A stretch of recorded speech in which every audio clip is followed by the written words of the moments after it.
ਹੈ ਬਰਦਾਤਾ ਸੰਤ ਸਹਾਰ ਸਦਾ ਬਖਿਆਤਾ। ਤਾਸ ਚਰਨ ਲੈ ਹਿਰਦੈ ਬਸਾਵੋ ਤੋ ਪਰਮ ਗੁਰੂ ਨਾਨਕ ਗੁਣ ਗਾਵੋ। ਗੁਰ ਗੋਬਿੰਦ ਗੋਪਾਲ ਗੁਰ ਗੁਰ ਪੂਰਨ ਨਾਰਾਇਣ ਹੈ। ਗੁਰ ਦਇਆਲ ਸਮਰੱਥ ਗੁਰ ਗੁਰ ਨਾਨਕ ਪਤਿਤ ਉਧਾਰਨ ਹੈ। ਭਉ ਜਲ ਬਿਖਮ ਅਸਗਾਹੋ ਗੁਰ ਬੋਹਿਥੈ ਤਾਰਿਅਮ। ਨਾਨਕ ਪੂਰਕ ਰਮ ਸਤਿਗੁਰ ਚਰਣੀ ਲੱਗਿਆ। ਜਿਉ ਬੁਲਾਵਹਿ ਤਿਉ ਬੋਲਹਿ ਸੁਆਮੀ। ਕੁਦਰਤ ਕਵਨ ਹਮਾਰੀ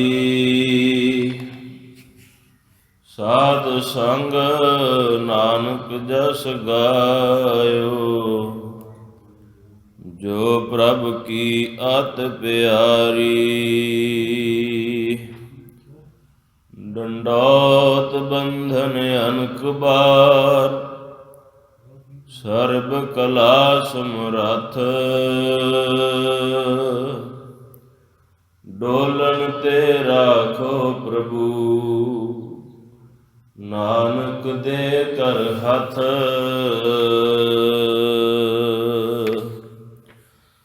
ਸਤਿਨਾਮ ਸ੍ਰੀ ਵਾਹਿਗੁਰੂ ਸਾਹਿਬ ਜੀ। ਕੰਮ ਕਿਤੈ ਪਿਓ ਚੱਲਿਆ ਨਾਮ ਦਿਓ ਨੂੰ ਆਖ ਸਿਧਾਇਆ। ਠਾਕੁਰ ਦੀ ਸੇਵਾ ਕਰੀ ਦੁੱਧ ਪਿਆਵਨ ਕਹਿ ਸਮਝਾਇਆ। ਨਾਮ ਦਿਓ ਇਸ਼ਨਾਨ ਕਰ ਕਪਲ ਗਾਏ ਦੋਹੇ ਕਹਿ ਲੈ ਆਇਆ। ਠਾਕੁਰ ਨੂੰ ਨਵਾਲ ਕੈ ਚਰਨੋਦਕ ਲੈ ਤਿਲਕ ਚੜਾਇਆ। ਹੱਥ ਜੋੜ ਬਿਨਤੀ ਕਰੈ ਦੁੱਧ ਪੀਓ ਜੀ ਗੋਬਿੰਦ ਰਾਇਆ। ਨਿਹਚੋ ਕਰ ਆਰਾਧਿਆ ਹੋਏ ਦਇਆਲ ਦਰਸ ਦਿਖਲਾਇਆ। ਭਰੀ ਕਟੋਰੀ ਨਾਮ ਦੇਵ ਲੈ ਠਾਕੁਰ ਨੂੰ ਦੁੱਧ ਪਿਆਇਆ। ਗਾਏ ਮੂਈ ਜਿਵਾਲਿਓ ਨਾਮ ਦੇਵ ਦਾ ਛਪਰ ਛਾਇਆ। ਫੇਰ ਦੋਹਰਾ ਰੱਖਿਓਨ ਚਾਰ ਵਰਨ ਲੈ ਪੈਰੀ ਪਾਇਆ। ਭਗਤ ਜਨਾਂ ਦਾ ਕਰੇ ਕਰਾਇਆ। ਕੰਮ ਕਿਤੈ ਪਿਓ ਚੱਲਿਆ। ਚਵਰ ਛਤਰ ਤਖਤ ਦੇ ਮਾਲਕ ਜੁਗੋ ਜੁਗ ਅਟਲ ਸਤਿਗੁਰੂ ਗਰੀਬ ਨਵਾਜ ਸੱਚੇ ਪਾਤਸ਼ਾਹ ਭਗਤ ਵਸ਼ਲ ਕਿਰਪਾ ਨਿਧਾਨ ਦੀਨਾ ਬੰਧੂ ਸਤਿਗੁਰੂ ਮੁਕਤੀ ਦੇ ਦਾਤੇ ਗਰੀਬ ਨਵਾਜ ਸੱਚੇ ਪਾਤਸ਼ਾਹ ਸ੍ਰੀ ਗੁਰੂ ਗ੍ਰੰਥ ਸਾਹਿਬ ਜੀ ਦੀ ਪਾਵਨ ਪਵਿੱਤਰ ਹਜ਼ੂਰੀ ਦੇ ਅੰਦਰ ਜੁੜ ਮਿਲ ਬੈਠੀ ਹੋਈ ਗੁਰੂ ਰੂਪ ਗੁਰੂ ਖਾਲਸਾ ਸਤ ਸੰਗਤ ਜੀਓ। ਆਪ ਜੀ ਤਤ ਬੇਤੇ ਬ੍ਰਹਮ ਗਿਆਨੀ ਮਹਾਂਪੁਰਸ਼ ਧੰਨ ਧੰਨ ਬਾਬਾ ਜਵਾਹਰ ਦਾਸ ਜੀ ਦੇ ਤਪ ਅਸਥਾਨ 'ਤੇ ਹਾਜ਼ਰੀ ਭਰ ਰਹੇ ਹੋ। ਗਰੀਬ ਨਵਾਜ ਸਤਿਗੁਰੂ ਜੀ ਦੀ ਅਪਾਰ ਬਖਸ਼ਿਸ਼ ਕਿਰਪਾ ਹੋਈ ਹੈ। ਜੋ ਗੁਰੂ ਚਰਨਾਂ ਦੇ ਵਿੱਚ ਦੀਵਾਨ ਸਜੇ ਹਨ, ਸਜੇ ਦੀਵਾਨਾਂ ਅੰਦਰ ਆਪ ਜੀ ਨੇ ਗੁਰਬਾਣੀ ਦੇ ਨਿਤਨੇਮ, ਗੁਰਬਾਣੀ ਦੇ ਕੀਰਤਨ ਸਰਵਣ ਕੀਤੇ ਹਨ।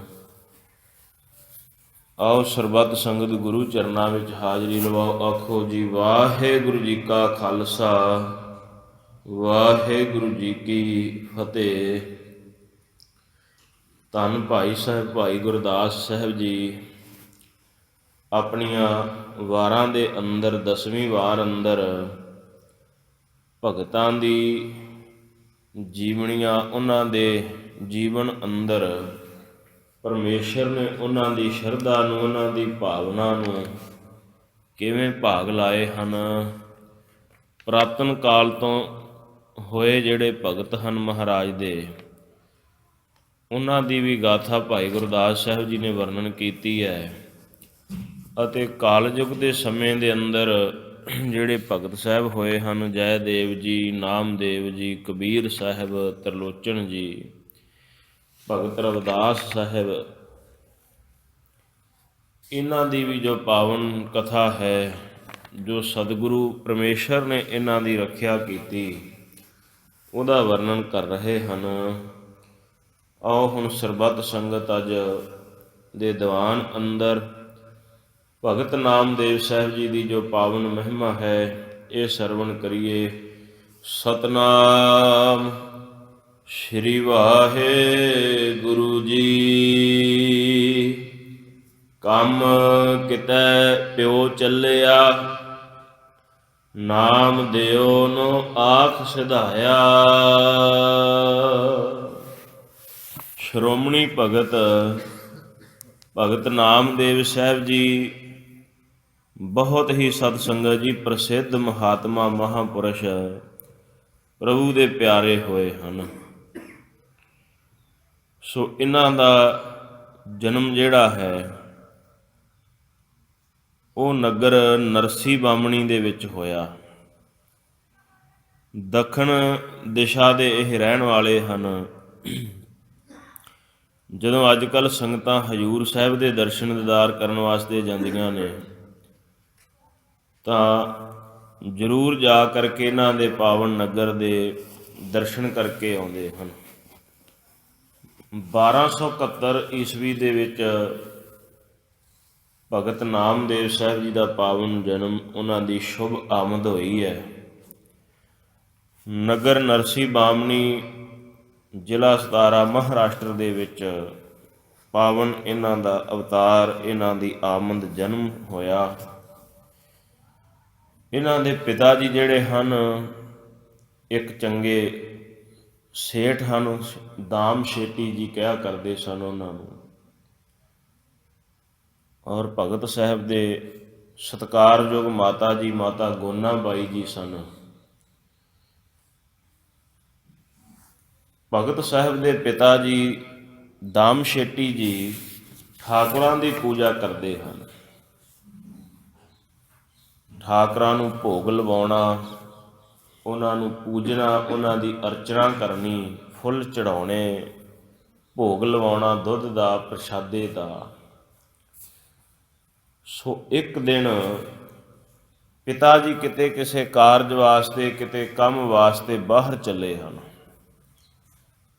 ਸੋ ਪਤਾ ਸੀ ਕਿ ਟਾਈਮ ਦੇ ਸਿਰ ਮੇਰੇ ਕੋਲ ਨਹੀਂ ਪਹੁੰਚਿਆ ਜਾਣਾ, ਅਤੇ ਜਿਹੜਾ ਮੇਰਾ ਨੇਮ ਹੈ ਇਹ ਅੱਜ ਹੋ ਸਕਦਾ ਟੁੱਟ ਜਾਏ। ਅਤੇ ਪ੍ਰੇਮ ਜੀ ਦੇ ਹਿਰਦੇ ਵਿੱਚ ਹੁੰਦਾ ਹੈ, ਉਹ ਕਦੀ ਨੇਮ ਨੂੰ ਟੁੱਟਣ ਨਹੀਂ ਦਿੰਦਾ। ਨਾ ਗੁਰੂ ਕਾ ਸਿੱਖ ਨਿਤਨੇਮ ਛੱਡੇ, ਨਾ ਆਪਣਾ ਨੇਮ ਛੱਡੇ, ਸਾਰੀ ਜ਼ਿੰਦਗੀ ਨਿਤਨੇਮ ਨੂੰ, ਆਪਣੇ ਨੇਮ ਨੂੰ ਨਿਭਾਏ। ਗੁਰੂ ਕਲਗੀਧਰ ਸੱਚੇ ਪਾਤਸ਼ਾਹ ਗੁਰੂ ਗੋਬਿੰਦ ਸਿੰਘ ਮਹਾਰਾਜ ਜੀ ਨੇ ਜਦੋਂ ਪਰਿਵਾਰ ਸਮੁੱਚਾ ਵਿਛੜ ਗਿਆ, ਸਿੰਘ ਵਿਛੜ ਗਏ, ਸਰਸਾ ਦਾ ਕੰਢਾ ਹੈ, ਅੰਮ੍ਰਿਤ ਵੇਲੇ ਉੱਥੇ ਵੀ ਆਸਾ ਕੀ ਵਾਰ ਦਾ ਕੀਰਤਨ ਕੀਤਾ। ਸਿੱਖ ਕਹਿੰਦੇ ਮਹਾਰਾਜ ਆਪਾਂ ਅੱਗੇ ਚੱਲੀਏ, ਪਿੱਛੇ ਤਾਂ ਫੌਜਾਂ ਬਹੁਤ ਨੇ। ਮਹਾਰਾਜ ਕਹਿੰਦੇ ਨਹੀਂ, ਨਿਤਨੇਮ ਦਾ ਸਮਾਂ ਹੈ। ਸੋ ਇਹ ਹੁੰਦਾ ਪਰਮੇਸ਼ਰ ਦੀ ਹੋਂਦ ਦੇ ਉੱਪਰ ਭਰੋਸਾ। ਕਦੀ ਕਰ ਲਿਆ, ਕਦੀ ਨਾ ਕੀਤਾ, ਕਦੀ ਬਹੁਤਾ ਕਰ ਲਿਆ, ਕਦੀ ਥੋੜ੍ਹਾ ਕਰ ਲਿਆ, ਇਹ ਕੋਈ ਪ੍ਰੇਮ ਨੇਮ ਨਹੀਂ ਹੈ। ਸੋ ਪਿਤਾ ਜੀ ਬਾਹਰ ਚੱਲੇ ਹਨ, ਕੰਮ ਕਿਤੇ ਪਿਓ ਚੱਲਿਆ, ਨਾਮ ਦਿਓ ਨੂੰ ਆਖ ਸਧਾਇਆ।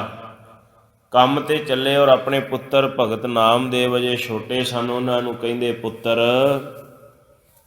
ਆ ਜਿਹੜਾ ਮੇਰਾ ਕੰਮ ਹੈ ਨਾ, ਇਹ ਅੱਜ ਤੂੰ ਕਰਨਾ ਹੈ। ਕੀ ਕੰਮ ਹੈ? ਠਾਕੁਰ ਦੀ ਸੇਵਾ ਕਰੀ, ਦੁੱਧ ਪਿਆਵਨ ਕਹਿ ਸਮਝਾਇਆ। ਇਹ ਠਾਕੁਰਾਂ ਦੀ ਤੂੰ ਸੇਵਾ ਕਰਨੀ ਹੈ, ਤੇ ਜੇ ਅੱਜ ਨੇਮ ਨਾ ਨਿਭਿਆ ਤੇ ਫਿਰ ਮੇਰੇ ਭਾ ਦਾ ਤੇ ਇਹ ਵੱਡਾ ਅਨਰਥ ਹੋਏਗਾ, ਬਹੁਤ ਵੱਡੀ ਭੁੱਲ ਗਲਤੀ ਹੋਏਗੀ। ਨੇਮ ਨਿਭਾਉਣਾ ਹੈ ਤੂੰ, ਮੇਰੀ ਜਗ੍ਹਾ ਤੂੰ ਮੇਰਾ ਪੁੱਤਰ ਹੈ ਤੇ ਇਹ ਕੰਮ ਕਰ ਦਵੀਂ। ਠਾਕੁਰਾਂ ਦੀ ਸੇਵਾ ਕਰੀ ਔਰ ਦੁੱਧ ਪਿਆਉਣਾ ਹੈ, ਇਹ ਚੰਗੀ ਤਰ੍ਹਾਂ ਸਮਝਾਇਆ। ਇਵੇਂ ਨਾਮਦੇਵ ਸਾਹਿਬ ਜੀ ਨੂੰ ਕਹਿ ਕਰਕੇ ਚਲੇ ਗਏ। ਨਾਮ ਦਿਓ ਇਸ਼ਨਾਨ ਕਰ, ਕਪਲ ਗਾਏ ਦੋਹੇ ਕਹਿ ਲੈ ਆਇਆ। ਹੁਣ ਭਗਤ ਨਾਮਦੇਵ ਸਾਹਿਬ ਜੀ ਨੇ ਪਹਿਲਾਂ ਤੇ ਇਸ਼ਨਾਨ ਕੀਤਾ ਹੈ। ਜਦੋਂ ਅਸੀਂ ਧਰਮ ਦਾ ਕੋਈ ਕਰਮ ਕਰਨਾ ਹੈ, ਪਾਠ ਕਰਨਾ ਹੈ, ਬਾਣੀ ਪੜ੍ਹਨੀ ਹੈ, ਕੋਈ ਸੇਵਾ ਕਰਨੀ ਹੈ ਸਤਿਗੁਰਾਂ ਦੀ, ਤੇ ਸਾਨੂੰ ਬੜੀ ਸੁਚਮ ਦੇ ਨਾਲ ਇਸ਼ਨਾਨ ਕਰ ਲੈਣਾ ਚਾਹੀਦਾ ਹੈ। ਬੜੇ ਸੰਜਮ ਸੁਚਮ ਦੇ ਨਾਲ ਸਤਿਗੁਰੂ ਦੀ ਸੇਵਾ ਵਿੱਚ ਆਓ। ਜੂਠੇ ਬਸਤਰ ਪਾ ਕੇ ਨਹੀਂ, ਇਹ ਨਾ ਹੋਵੇ ਤੁਹਾਡਾ ਜੋ ਬਾਣਾ ਹੈ, ਤੁਹਾਡਾ ਸਰੀਰ ਹੈ, ਇਹ ਸ਼ੁੱਧ ਨਾ ਹੋਵੇ ਤੇ ਤੁਸੀਂ ਮਹਾਰਾਜ ਦੀ ਸੇਵਾ ਦੇ ਵਿੱਚ ਲੱਗ ਜਾਓ। ਪਹਿਲਾਂ ਇਸ਼ਨਾਨ ਜ਼ਰੂਰੀ ਹੈ। ਸ਼੍ਰੀ ਗੁਰੂ ਨਾਨਕ ਦੇਵ ਸਾਹਿਬ ਮਹਾਰਾਜ ਨੂੰ ਇੱਕ ਰਿਖੀ ਨੇ ਪੁੱਛਿਆ, ਸਤਿਗੁਰੂ ਇਸ਼ਨਾਨ ਕਰ ਰਹੇ ਸਨ, ਔਰ ਜਦੋਂ ਸਤਿਗੁਰੂ ਪਹਾੜੀਆਂ ਦੇ ਉੱਪਰ ਜਗਤ ਨੂੰ ਤਾਰਨ ਵਾਸਤੇ, ਲੋਕਾਂ ਦਾ ਭਲਾ ਕਰਨ ਵਾਸਤੇ ਗਏ, ਸੋਹਣਾ ਪਾਣੀ ਦਾ ਇੱਕ ਸਾਫ਼ ਝਰਨਾ ਚੱਲੇ, ਸਤਿਗੁਰੂ ਜੀ ਨੇ ਇਸ਼ਨਾਨ ਕੀਤਾ ਤੇ ਉਹ ਰਿਖੀ ਸਤਿਗੁਰੂ ਜੀ ਦੇ ਇਸ਼ਨਾਨ ਕਰਨ ਤੇ ਹੀ ਆ ਗਿਆ। ਦੇਖ ਕੇ ਕਹਿੰਦਾ, ਜਿਨ੍ਹਾਂ ਦਾ ਮਨ ਪਰਬਤ ਵਰਗਾ ਹੈ, ਸਥਿਰ ਟਿਕਿਆ ਹੋਇਆ, ਤੇ ਮਨ ਜਿਹੜਾ ਹੈ ਉਹ ਮੱਛੀ ਦੀ ਤਰ੍ਹਾਂ ਪਰਮਾਤਮਾ ਦੇ ਰੰਗ ਨੂੰ ਮਾਣਦਾ, ਉਹਨਾਂ ਨੂੰ ਇਸ਼ਨਾਨ ਕਰਨ ਦੀ ਕੋਈ ਲੋੜ ਨਹੀਂ ਹੈ। ਉਹਨਾਂ ਦਾ ਇਸ਼ਨਾਨ ਕਰਨਾ ਕੋਈ ਬਾਕੀ ਨਹੀਂ ਰਹਿ ਜਾਂਦਾ। ਤੇ ਸਤਿਗੁਰੂ ਕਹਿੰਦੇ, ਜਿਹਦਾ ਮਨ ਸਤਿਗੁਰੂ ਦੇ ਚਰਨਾਂ ਦਾ ਸੇਵਕ ਬਣ ਕੇ, ਪ੍ਰੇਮੀ ਬਣ ਕੇ ਤੇ ਵਿੱਚ ਮੱਛੀ ਦੀ ਤਰ੍ਹਾਂ ਆਨੰਦ ਮਾਣਦਾ ਹੈ, ਉਹ ਵਾਕਿਆ ਹੀ ਸਤਿਗੁਰੂ ਦੇ ਵੱਡੇ ਪ੍ਰੇਮੀ ਹਨ। ਪਰ ਜਿਹੜੇ ਸਰੀਰ ਦੀ ਇਸ਼ਨਾਨ ਕਰਨ ਦੀ ਗੱਲ ਇਹ ਹੈ, ਕਿਉਂਕਿ ਜਿਹੜੇ 9 ਗੋਲਕਾਂ ਹਨ, ਇੰਦਰੀਆਂ ਹਨ, ਇਹ ਦਰਵ ਦੀਆਂ ਹਨ, ਸ਼ਰਵ ਦੀਆਂ ਹਨ। ਇਹਨਾਂ ਦੇ ਵਿੱਚੋਂ ਗੰਦਗੀ ਵਹਿੰਦੀ ਹੈ। ਅੱਖਾਂ, ਕੰਨ, ਨੱਕ, ਇੰਦਰੀਆਂ, ਮਲ ਮੂਤਰ ਵਾਲਾ ਅਸਥਾਨ, ਇੱਥੋਂ ਗੰਦਗੀ ਚੱਲਦੀ ਹੈ। ਇੱਥੋਂ ਤੱਕ ਸਾਡੀ ਚਮੜੀ ਵੀ ਜਿਹੜੀ ਹੈ, ਉਹਦੇ ਵਿੱਚੋਂ ਵੀ ਗੰਦਗੀ ਬਾਹਰ ਆਉਂਦੀ ਹੈ ਪਸੀਨੇ ਦੇ ਜ਼ਰੀਏ। ਪਸੀਨਾ ਕਦੀ ਭੁਲੇਖੇ ਨਾਲ ਵੀ ਜ਼ੁਬਾਨ ਨੂੰ ਲੱਗ ਜਾਏ ਕਿਤੇ, ਔਰ ਉਹਦੇ ਵਿੱਚੋਂ ਜਿੱਦਾਂ ਨਮਕ ਹੁੰਦਾ ਹੈ, ਇੱਦਾਂ ਸਰੀਰ ਦੇ ਬੋਡੀ ਦੇ ਜਿਹੜੇ ਜ਼ਹਿਰੀ ਜਿਹੇ ਤੱਤ ਹਨ, ਉਹ ਬਾਹਰ ਆਉਂਦੇ ਰਹਿੰਦੇ ਹਨ। ਇਸ ਕਰਕੇ ਮਹਾਰਾਜ ਕਹਿੰਦੇ, ਇਹਨਾਂ ਇੰਦਰੀਆਂ ਦੇ ਵਿੱਚੋਂ ਗੰਦਗੀ ਸ਼ਰਵਦੀ ਹੈ ਤੇ ਇਸ਼ਨਾਨ ਕਰਨਾ ਅਤ ਲਾਜ਼ਮੀ ਹੈ, ਜ਼ਰੂਰੀ ਹੈ। ਸੋ ਜਦੋਂ ਵੀ ਮਹਾਰਾਜ ਨੇ ਇਸੇ ਕਰਕੇ ਕਿਹਾ ਹੈ, ਗੁਰਮੁਖ ਨਾਮ ਦਾਨ ਇਸ਼ਨਾਨ, ਇਹ ਇਸ਼ਨਾਨ ਕਰਨਾ, ਨਾਮ ਜਪਣਾ ਤੇ ਔਰ ਦਾਨ ਕਰਨਾ, ਇਹ ਗੁਰਮੁਖਾਂ ਵਾਸਤੇ ਹੈ, ਗੁਰੂ ਨਾਨਕ ਸਾਹਿਬ ਦੇ ਸਿੱਖ ਮਾਰਗ ਵਿੱਚ। ਸੋ ਨਾਮਦੇਵ ਸਾਹਿਬ ਜੀ ਨੇ ਚੰਗੀ ਵਿਧੀ ਨਾਲ ਨਾਮ ਦਿਓ ਇਸ਼ਨਾਨ ਕਰ, ਕਪਲ ਗਾਏ ਦੋਹੇ ਕਹਿ ਲੈ ਆਇਆ। ਇਸ਼ਨਾਨ ਕੀਤਾ, ਸਾਫ਼ ਬਰਤਨ ਲੈ ਕੇ ਦੁੱਧ ਚੋ ਕੇ ਲਿਆਂਦੀ, ਗਾਂ ਨੂੰ ਦੁੱਧ ਉਹਦਾ ਚੋ ਕੇ ਦੁੱਧ ਲੈ ਆਂਦਾ। ਹੁਣ ਕੀ ਕੀਤਾ? ਠਾਕੁਰ ਨੋ ਨਾਵਾਲ ਕੈ, ਚਰਨ ਉਦਕ ਲੈ ਤਿਲਕ ਚੜਾਇਆ। ਹੁਣ ਠਾਕੁਰ ਦੀ ਪੱਥਰ ਦੀ ਪੂਜਾ ਕਰਦੇ ਸਨ, ਔਰ ਜਿਹੜੀ ਪੱਥਰ ਦੀ ਮੂਰਤੀ ਬਣੀ ਹੋਈ ਸੀ ਉਹਦੀ ਸੇਵਾ ਕਰਦੇ ਸੀ।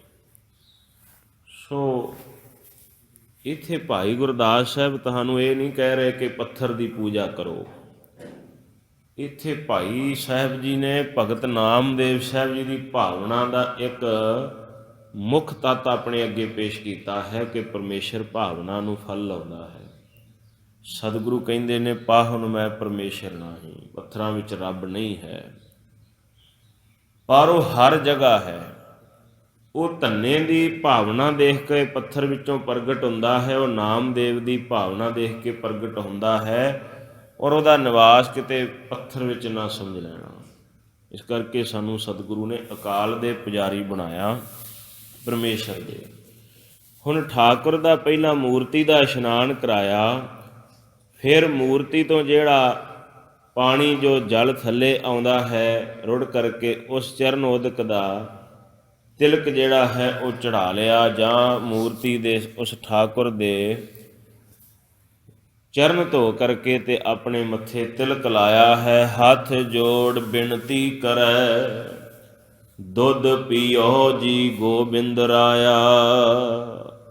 ਹੁਣ ਸਾਰੀ ਵਿਧੀ ਦੇ ਨਾਲ ਇਸ਼ਨਾਨ ਕਰਵਾ ਕੇ ਤੇ ਬੇਨਤੀ ਕੀਤੀ ਕਿ ਗੋਬਿੰਦ ਰਾਏ ਜੀ, ਭਗਵਾਨ ਜੀ ਦੁੱਧ ਪੀਓ, ਹੁਣ ਭੋਗ ਲਾਵੋ। ਹੁਣ ਭਗਤ ਨੂੰ ਇਹ ਗੱਲ ਦਾ ਨਹੀਂ ਸੀ ਪਤਾ ਵੀ ਜਿਹੜਾ ਭੋਗ ਇੱਦਾਂ ਲਵਾਈਦਾ ਹੈ, ਤਾਜ਼ਾ ਦੁੱਧ ਲਿਆ ਕੇ ਕਟੋਰੀ 'ਚ ਪਾ ਕਰਕੇ ਤੇ ਉਂਗਲ ਨੂੰ ਲਾ ਕੇ ਤੇ ਠਾਕੁਰ ਦੀ ਮੂੰਹ ਨੂੰ ਲਾ ਦਈਦਾ ਹੈ। ਫਿਰ ਉਹ ਕਟੋਰੀ ਜਿਹੜੀ ਹੈ ਉਹ ਦੂਜੇ ਪਾਸੇ, ਜਿੱਥੇ ਘਰ ਵਿੱਚ ਦੂਜਾ ਦੁੱਧ ਪਿਆ ਹੁੰਦਾ, ਉੱਥੇ ਉਸ ਦੇ ਵਿੱਚ ਪਾ ਦਈਦੀ ਹੈ। ਇੰਨੀ ਗੱਲ ਦਾ ਭੇਦ ਨਹੀਂ ਸੀ ਪਤਾ। ਬੱਚਾ ਸੀ, ਛੋਟੀ ਅਵਸਥਾ ਸੀ, ਤੇ ਕਹਿਣ ਲੱਗੇ, ਹੱਥ ਜੋੜ ਕੇ ਬੇਨਤੀ ਕਰਦੇ, ਹੇ ਠਾਕੁਰ ਗੋਬਿੰਦ ਰਾਜਾ ਜੀ ਦੁੱਧ ਪੀਓ, ਦੁੱਧ ਛਕੋ। ਹੁਣ ਮੂਰਤੀ ਨੇ ਕਿੱਥੇ ਦੁੱਧ ਛਕਣਾ ਸੀ। ਹੁਣ ਵਾਰ-ਵਾਰ ਬੇਨਤੀਆਂ ਕਰਨ ਲੱਗੇ, ਨਿਹਚੋ ਕਰ ਆਰਾਧਿਆ, ਹੋਏ ਦਇਆਲ ਦਰਸ ਦਿਖਲਾਇਆ।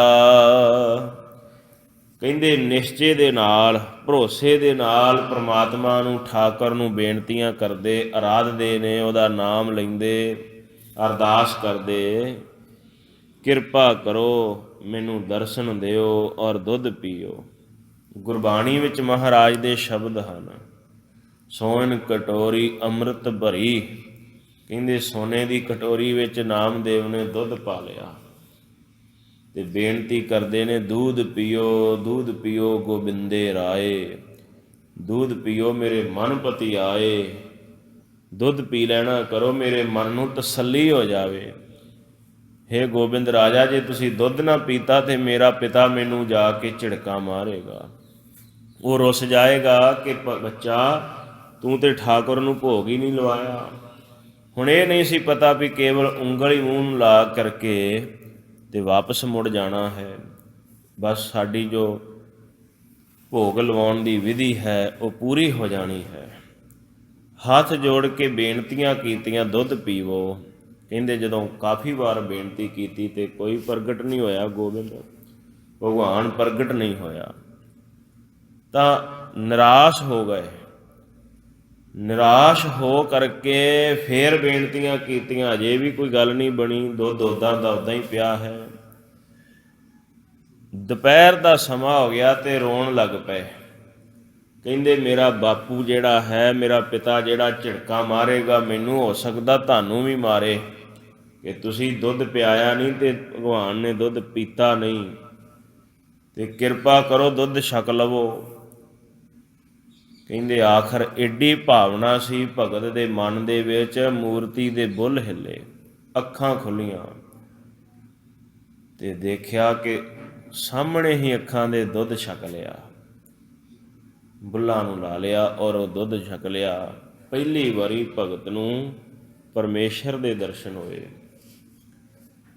ਏਡੀ ਵੱਡੀ ਭਾਵਨਾ ਸੀ ਭਗਤ ਨਾਮਦੇਵ ਸਾਹਿਬ ਦੀ ਕਿ ਉਹਨਾਂ ਨੂੰ ਜ਼ਿੰਦਗੀ ਭਰ ਦੇ ਵਿੱਚ ਇੱਕ ਵਾਰੀ ਨਹੀਂ, ਕੋਈ 70-80 ਵਾਰ ਉਹਨਾਂ ਨੂੰ ਮਹਾਰਾਜ ਦੇ ਦਰਸ਼ਨ ਪ੍ਰਾਪਤ ਹੋਏ। ਉਹਨਾਂ ਦੀ ਤੇ ਬਿਰਤੀ ਐਸੀ ਬਣ ਗਈ ਸੀ, ਸਭ ਗੋਬਿੰਦ ਹੈ, ਸਭ ਗੋਬਿੰਦ ਹੈ, ਗੋਬਿੰਦ ਬਿਨ ਨਹੀਂ ਕੋਈ। ਹਰ ਪਾਸੇ ਕਹਿੰਦੇ ਪਰਮੇਸ਼ਰ ਹੀ ਪਰਮੇਸ਼ਰ ਹੈ, ਹਰ ਜਗ੍ਹਾ ਤੇ ਹੀ। ਇੰਨੀ ਉਹਨਾਂ ਦਾ ਗਿਆਨ ਜਿਹੜਾ ਹੈ ਉਹ ਪਰਮੇਸ਼ਰ ਦੇ ਵਿੱਚ ਪਰਪੱਕ ਹੈ। ਉਹ ਕਹਿੰਦੇ ਹਨ, ਈਬੈ ਬੀਠਲ ਉਬੈ ਬੀਠਲ ਬੀਠਲ ਬਿਨ ਨਹੀਂ ਕੋਈ। ਕਹਿੰਦੇ ਮਹਾਰਾਸ਼ਟਰ ਦੇ ਵਿੱਚ ਜਿਸ ਇਲਾਕੇ ਵਿੱਚ ਰਹਿੰਦੇ ਸਨ ਉੱਥੇ ਬੀਠਲ ਭਗਵਾਨ ਦੀ ਪੂਜਾ ਕਰਦੇ ਸਨ, ਔਰ ਉੱਥੇ ਮੰਦਰ ਵੀ ਹੈ ਬੀਠਲ ਦਾ। ਕਹਿੰਦੇ ਹਰ ਜਗ੍ਹਾ 'ਤੇ ਹੀ ਉੱਪਰ ਨੀਚੇ ਆਸ ਪਾਸ ਹਰ ਜਗ੍ਹਾ 'ਤੇ ਭਗਵਾਨ ਦਾ ਵਾਸਾ ਹੈ। ਇੰਨੀ ਵੱਡੀ ਉਹਨਾਂ ਦੇ ਮਨ ਦੇ ਵਿੱਚ ਸ਼ਰਧਾ।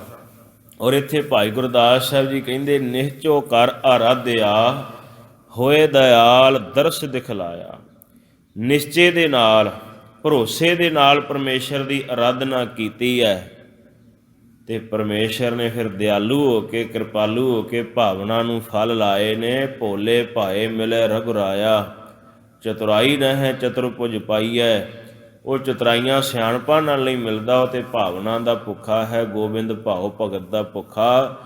ਪ੍ਰੇਮ ਦੇਖ ਕੇ ਦਰਸ਼ਨ ਕੀਤੇ। ਭਰੀ ਕਟੋਰੀ ਨਾਮਦੇਵ, ਲੈ ਠਾਕੁਰ ਨੂੰ ਦੁੱਧ ਪਿਆਇਆ। ਜਦੋਂ ਪ੍ਰਗਟ ਹੋਇਆ ਪਰਮੇਸ਼ਰ ਤੇ ਉਹ ਦੁੱਧ ਦੀ ਭਰੀ ਹੋਈ ਕਟੋਰੀ ਕਪਲਾ ਗਾਂ ਦਾ ਦੁੱਧ ਸੀ, ਉਹ ਠਾਕੁਰ ਨੂੰ ਛਕਾ ਦਿੱਤੀ ਹੈ।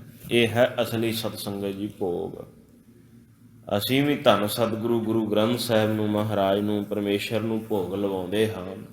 ਕਿਰਪਾਨ ਭੇਟ ਕਰੀਦੀ ਹੈ। ਹੁਣ ਕਈ ਲੋਕ ਕਿੰਤੂ ਪਰੰਤੂ ਕਰਨ ਲੱਗ ਪਏ ਨੇ ਕਿ ਦੇਗ ਨੂੰ ਭੋਗ ਨਹੀਂ ਲੱਗਦਾ।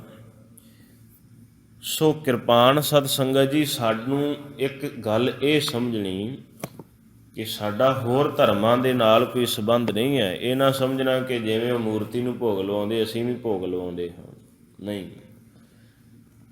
ਸਤਿਗੁਰੂ ਨੇ ਸ੍ਰੀ ਸਾਹਿਬ ਨੂੰ, ਭਗਉਤੀ ਨੂੰ ਪਰਮੇਸ਼ਰ ਦਾ ਆਦਿ ਰੂਪ ਮੰਨਿਆ ਹੈ। ਉਹਦੀ ਉਹ ਆਦਿ ਸ਼ਕਤੀ ਹੈ, ਤਾਂ ਕਰਕੇ ਸ੍ਰੀ ਸਾਹਿਬ ਨੂੰ ਅਸੀਂ ਭੇਟ ਕਰਦੇ ਹਾਂ।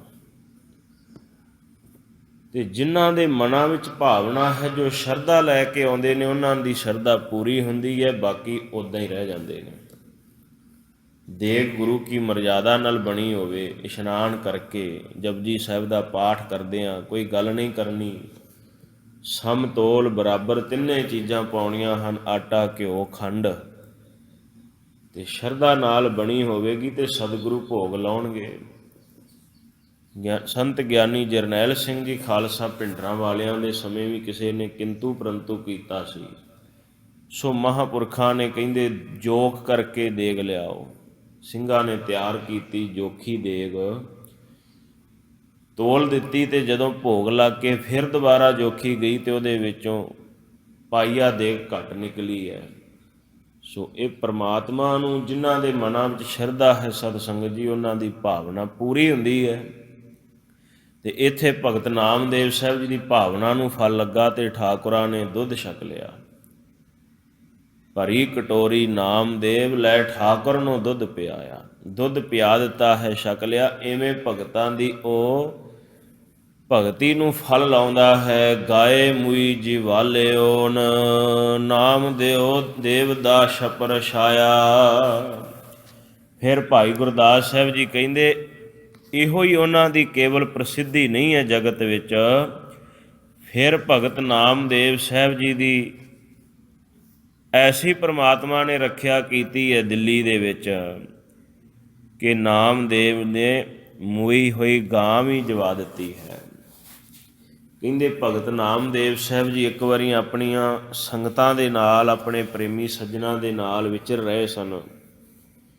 ਦਿੱਲੀ ਪਹੁੰਚ ਗਏ। ਨਾਲ ਹੀ ਉਹਨਾਂ ਦੀ ਮਾਤਾ ਵੀ ਹੈ, ਪਤਨੀ ਵੀ ਨਾਲ ਹੀ ਸੀ। ਇੱਥੋਂ ਦਾ ਜਿਹੜਾ ਬਾਦਸ਼ਾਹ ਸੀ, ਉਹਨੇ ਕਾਜ਼ੀਆਂ ਦੇ ਪਿੱਛੇ ਲੱਗ ਕਰਕੇ, ਕਿਉਂਕਿ ਦਿੱਲੀ ਵਿੱਚ ਬੜੀ ਉਹਨਾਂ ਦੀ ਸ਼ੋਭਾ ਹੋਈ, ਅਤੇ ਪਿੱਛੇ ਲੱਗ ਕਰਕੇ ਕਾਜ਼ੀਆਂ ਦੇ ਉਹਨਾਂ ਨੇ ਤਰਕ ਵਿਤਰਕ ਕੀਤਾ ਕਿ ਇਹਨੂੰ ਤੁਸੀਂ ਕੋਈ ਇਹਦੇ ਕੋਲੋਂ ਕਰਾਮਾਤ ਦੇਖੋ, ਬੜੀ ਇਹਦੇ ਵਿੱਚ ਸ਼ਕਤੀ ਹੈ, ਬੜੀ ਤਾਕਤ ਹੈ ਨਾਮ ਦੇ ਵਿੱਚ, ਅਤੇ ਇਹਦੇ ਕੋਲ ਕੋਈ ਕਰਾਮਾਤ ਦੇਖੋ। ਕਹਿੰਦੇ ਬਾਦਸ਼ਾਹ ਨੇ ਸੱਦ ਲਿਆ ਅਤੇ ਗਾਂ ਇੱਕ ਮਰੀ ਹੋਈ ਸੀ, ਅਤੇ ਕਹਿੰਦੇ ਨੇ ਇਸ ਗਾਂ ਨੂੰ ਜਵਾ।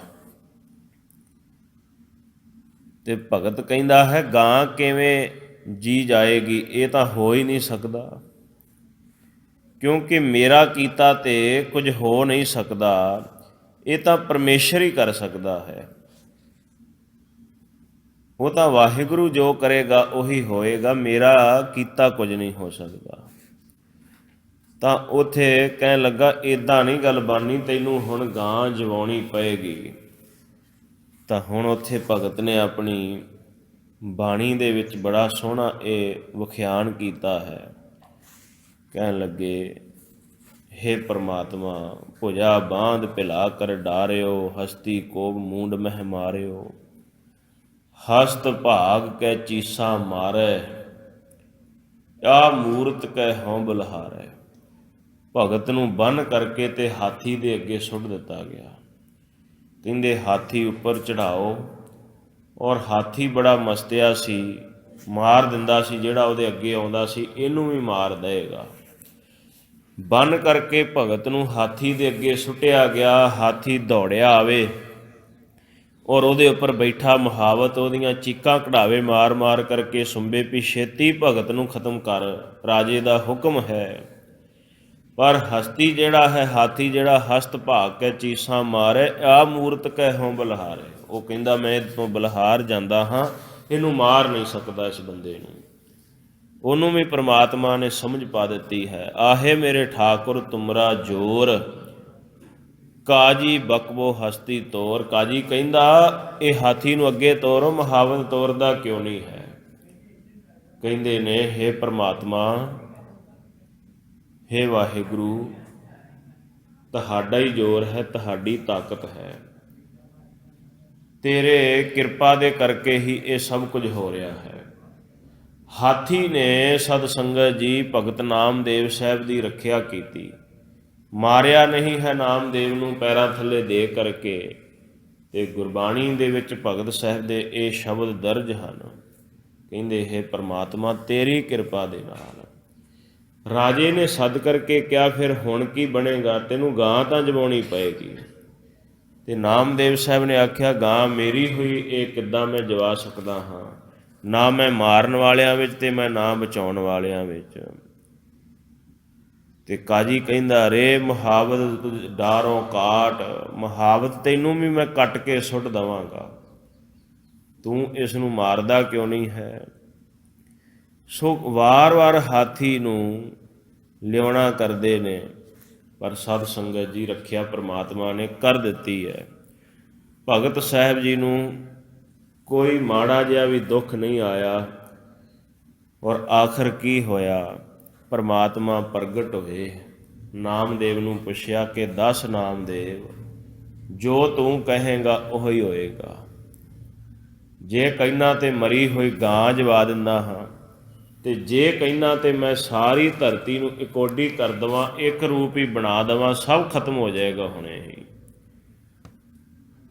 ਸਭ ਧਰਤੀ ਅਸਮਾਨ ਜਲ ਪਾਣੀ ਇੱਕ ਕਰ ਦੇਵਾਂ ਜੇ ਤੂੰ ਕਹੇ ਤਾਂ। ਸੋ ਭਗਤ ਨਾਮਦੇਵ ਸਾਹਿਬ ਜੀ ਨੇ ਕਿਹਾ, ਨਹੀਂ ਪ੍ਰਮਾਤਮਾ, ਜੇ ਤੁਸੀਂ ਕਰਨ ਲੱਗੇ ਹੋ ਤੇ ਫਿਰ ਗਾਂ ਹੀ ਜਵਾ ਦਿਓ, ਫਿਰ ਧਰਤੀ ਲੋਕਾਂ ਨੂੰ ਕਿਉਂ ਮਾਰਨਾ ਹੈ ਜੇ ਤੁਸੀਂ ਇੰਨੇ ਖਫਾ ਹੋਏ ਹੋ। ਸੋ ਇਹ ਭਗਤ ਦੀ ਪ੍ਰੇਮ, ਇਹ ਸ਼ਰਧਾ ਨੂੰ ਦੇਖ ਕਰਕੇ ਹੋਏ। ਇੱਥੇ ਭਾਈ ਸਾਹਿਬ ਕਹਿ ਰਹੇ ਨੇ, ਇੱਕ ਤਾਂ ਉਹਦੀ ਮਾਈ ਹੋਈ ਗਾਂ ਵੀ ਜਵਾ ਦਿੱਤੀ ਹੈ। ਨਾਮਦੇਵ ਕਾ ਛੱਪਰ ਛਾਇਆ, ਫਿਰ ਦੂਜਾ ਕੰਮ ਕੀ ਕਰ ਦਿੱਤਾ। ਕਹਿੰਦੇ ਨਾਮਦੇਵ ਜੀ ਦੀ ਛੱਪੜੀ ਢਾਹ ਦਿੱਤੀ ਸੀ ਇੱਕ ਸ਼ਾਹੂਕਾਰ ਨੇ, ਵੱਡੇ ਨੇ। ਸੋ ਪ੍ਰਮਾਤਮਾ ਨੇ ਫਿਰ ਉੱਥੇ ਵੀ ਰੱਖਿਆ ਕੀਤੀ, ਉਹਦੀ ਛੱਪੜੀ ਨੂੰ ਵੀ ਦੁਬਾਰਾ ਬੜਾ ਖੂਬਸੂਰਤ, ਬੜਾ ਸੁੰਦਰ ਬਣਾ ਦਿੱਤਾ। ਤੇ ਜਦੋਂ ਉਹ ਛੱਪੜੀ ਪਈ ਹੋਈ ਦੇਖੀ ਹੈ, ਤੇ ਗੁਆਂਢਣ ਜਿਹੜੀ ਆਈ ਕਹਿਣ ਲੱਗੀ, ਇਹ ਤੂੰ ਛੱਪੜੀ ਬਣਾਈ ਕਿੱਥੋਂ ਹੈ, ਕਿਹੜੇ ਮਿਸਤਰੀ ਨੇ, ਕਿਹੜੇ ਬੇਡੀ ਨੇ ਤੈਨੂੰ ਇਹ ਬਣਾ ਕੇ ਦਿੱਤੀ ਹੈ, ਮੈਨੂੰ ਦੱਸ, ਤੇ ਮੈਨੂੰ ਵੀ ਉਹਦਾ ਪਤਾ ਦੱਸ ਕਿ ਉਹ ਬੇਡੀ ਰਹਿੰਦਾ ਕਿੱਥੇ ਹੈ। ਪਾੜ ਪੜੋਸਣ ਪੁੱਛਲੇ ਨਾਮਾ, ਕਾ ਪਹਿਛਾਣ ਛਵਾਈ ਹੋ। ਇਹ ਜਿਹੜੀ ਤੂੰ ਛੱਪਰੀ ਬਣਵਾਈ ਹੈ, ਕਿਹਦੇ ਕੋਲੋਂ ਬਣਾਈ, ਇਹ ਪੜੋਸਣ ਗੁਆਂਢਣ ਪੁੱਛਦੀ ਭਗਤ ਜੀ ਨੂੰ। ਮੈਨੂੰ ਪਤਾ ਦੱਸ, ਤੋਪੈ ਦੁਗਣ ਮਜੂਰੀ ਦਇ ਹੋ, ਮੋਕੋ ਬੇਡੀ ਦੇਹੋ ਬਤਾਈ ਹੋ। ਬੇਡੀ ਕਹਿੰਦੇ ਮਿਸਤਰੀ ਨੂੰ, ਤੇਰੇ ਨਾਲੋਂ ਮੈਂ ਡਬਲ ਪੈਸੇ ਉਸ ਨੂੰ ਮਿਹਨਤ ਮਜ਼ਦੂਰੀ ਦੇਵਾਂਗੀ, ਪਰ ਮੈਨੂੰ ਉਹਦਾ ਪਤਾ ਦੱਸ ਦੇ ਵੀ ਉਹ ਹੈ ਕਿੱਥੇ, ਕਿਹੜੇ ਘਰ 'ਚ ਰਹਿੰਦਾ, ਮੈਂ ਉਹਦੇ ਕੋਲੋਂ ਬਣਵਾਉਣੀ ਹੈ। ਹੁਣ ਇਹ ਕੋਈ ਆਮ ਸਧਾਰਨ ਬੰਦਾ ਪਿੰਡ ਦਾ ਮਿਸਤਰੀ ਤੇ ਬਣਾ ਕੇ ਨਹੀਂ ਗਿਆ ਸੀ, ਇਹ ਉਹ ਮਿਸਤਰੀ ਆਇਆ ਸੀ ਜਿਹਨੇ ਸਾਰੀ ਦੁਨੀਆ ਨੂੰ ਬਣਾਇਆ ਹੈ। ਪਰਮੇਸ਼ਰ ਆਪ ਆਏ ਹਨ। ਪਰਮੇਸ਼ਰ ਨੇ ਆਪ ਭਗਤ ਨਾਮਦੇਵ ਦੀ ਛਪਰੀ ਬਣਾਈ ਹੈ। ਉਹ ਧੰਨੇ ਦੀਆਂ ਗਾਵਾਂ ਨੂੰ ਚਾਰਦਾ ਹੈ, ਭਗਤ ਦੀ ਛਪਰੀ ਬਣਾਉਣ ਵਾਲਾ ਹੈ। ਉਹ ਭਗਤਾਂ ਦੀ ਭਾਵਨਾ ਦੇਖਦਾ ਹੈ। ਤਾਂ ਅੱਗਿਓਂ ਭਗਤ ਨਾਮਦੇਵ ਸਾਹਿਬ ਜੀ ਨੇ ਕਿਹਾ ਸੀ, ਰੀ ਬਾਈ ਬੇਡੀ ਦੇਣ ਨਾ ਜਾਈ। ਹੇ ਬੀਬੀ ਜੀ, ਉਹ ਮਿਸਤਰੀ ਦਿੱਤਾ ਨਹੀਂ ਜਾਂਦਾ, ਉਹਦਾ ਪਤਾ ਦੱਸਿਆ ਨਹੀਂ ਜਾਂਦਾ, ਕਿਉਂਕਿ ਦੇਖ ਬੇਡੀ ਰਹਿਓ ਸਮਾਈ। ਉਹ ਬੇਡੀ ਹੁਣ ਜੋ ਮਿਸਤਰੀ ਹੈ ਨਾ, ਜਿਹਨੇ ਮੇਰੀ ਛਪਰੀ ਬਣਾਈ, ਉਹ ਦੇਖ ਉਹ ਹਰ ਜਗ੍ਹਾ 'ਤੇ ਸਮਾਇਆ ਹੋਇਆ ਹੈ, ਉਹ ਹਰ ਜਗ੍ਹਾ 'ਤੇ ਪਰਿਪੂਰਨ ਹੈ। ਉਹ ਕਿਤੇ ਇੱਕ ਜਗ੍ਹਾ ਨਹੀਂ, ਹਰ ਜਗ੍ਹਾ 'ਤੇ ਬੈਠਾ ਹੈ। ਹਮਾਰੇ ਬੇਡੀ ਪ੍ਰਾਣ ਆਧਾਰਾ। ਮੇਰਾ ਉਹ ਮਿਸਤਰੀ, ਉਹ ਕਾਰੀਗਰ ਮੇਰੇ ਪ੍ਰਾਣਾਂ ਦਾ ਆਸਰਾ ਹੈ, ਆਧਾਰ ਹੈ ਮੇਰਾ ਉਹ। ਬੇਡੀ ਪ੍ਰੀਤ ਮਜ਼ਦੂਰੀ ਮੰਗੈ। ਸੁਣ ਹੁਣ, ਬੇਡੀ ਦਾ ਟਿਕਾਣਾ ਹਰ ਜਗ੍ਹਾ 'ਤੇ ਹੀ ਹੈ, ਹਰ ਸਵਾਸ ਸਵਾਸ ਦੇ ਵਿੱਚ ਉਹਦਾ ਨਿਵਾਸ ਹੈ। ਅਤੇ ਜੇ ਉਸ ਬੇਡੀ ਨੂੰ ਕੁਝ ਦੇਣਾ ਮੰਗਦਾ ਕੀ ਹੈ? ਕਹਿਣ ਲੱਗੇ ਬੇਡੀ ਪ੍ਰੀਤ ਮਜ਼ਦੂਰੀ ਮੰਗੈ। ਪ੍ਰੀਤ ਦੀ, ਪ੍ਰੇਮ ਦੀ ਮਜ਼ਦੂਰੀ ਮੰਗਦਾ ਹੈ ਉਹ। ਮੁੱਲ ਕਾਹਦਾ ਮੰਗਦਾ? ਪ੍ਰੇਮ ਦਾ। ਜੋ ਕੋ ਸ਼ਾਨ ਛਵਾਵੈ ਹੋ, ਜੇ ਕਿਸੇ ਨੇ ਉਸ ਬੇਡੀ ਦੇ ਕੋਲੋਂ ਆਪਣੀ ਛੰਨ ਬਣਾਉਣੀ ਹੋਵੇ ਤਾਂ। ਲੋਕ ਕੁਟੰਬ ਸਭਹੂ ਤੇ ਤੋਰੈ, ਤਾਂ ਆਪਣ ਬੇਡੀ ਆਵੈ ਹੋ। ਸੰਸਾਰ ਨਾਲੋਂ ਤੋੜਨੀ ਪਏਗੀ, ਮੋਹ ਦੇ ਵਿੱਚੋਂ ਨਿਕਲਣਾ ਪਵੇਗਾ, ਘਰ ਪਰਿਵਾਰ ਤੋਂ ਨਿਰਲੇਪ ਹੋਣਾ ਪਏਗਾ, ਫਿਰ ਉਹ ਬੇਡੀ ਆਪਣੇ ਆਪ ਹੀ ਆ ਜਾਏਗਾ, ਉਹ ਕਾਰੀਗਰ ਤੇਰੇ ਪ੍ਰਗਟ ਹੋਏਗਾ। ਐਸੋ ਬੇਡੀ ਵਰਨ ਨ ਸਾਕੋਂ, ਸਭ ਅੰਤਰ ਸਭ ਠਾਈ ਹੋ। ਕਹਿੰਦੇ ਐਸਾ ਹੈ ਪਰਮਾਤਮਾ ਉਹ ਮਿਸਤਰੀ, ਜਿਹਨੂੰ ਮੈਂ ਵਰਣਨ ਨਹੀਂ ਕਰ ਸਕਦਾ, ਕਿਉਂਕਿ ਉਹ ਹਰ ਜਗ੍ਹਾ 'ਤੇ ਬੇਡੀ ਕਾਰੀਗਰ ਪਰਮਾਤਮਾ ਸਮਾਇਆ ਪਿਆ ਹੈ।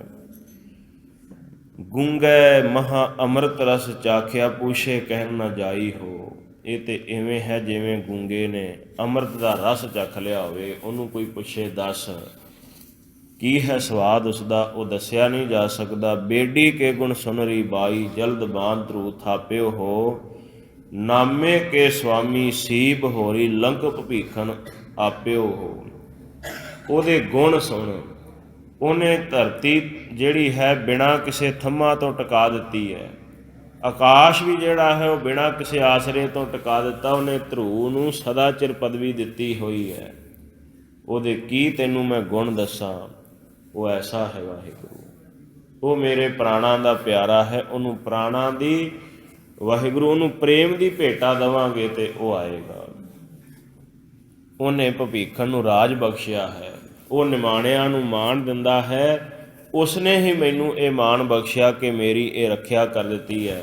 ਇੱਥੇ ਭਾਈ ਗੁਰਦਾਸ ਕਹਿੰਦੇ ਨਾਮਦੇਵ ਦਾ ਛੱਪੜ ਛਾਇਆ। ਨਾਮਦੇਵ ਦਾ ਛੱਪੜ ਵੀ ਉਹਨੇ ਹੀ ਬਣਾਇਆ ਹੈ।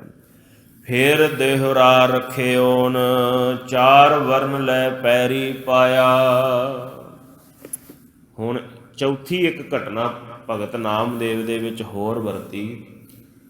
ਦੇਹੁਰਾ ਜਦੋਂ ਫੇਰ ਦਿੱਤਾ ਹੈ, ਫੇਰ ਦਿਆ ਨਾਮੈ ਕੋ ਦੇਹੁਰਾ, ਪੰਡੀਅਨ ਕੋ ਪਿਛਵਾਰ ਲਾ।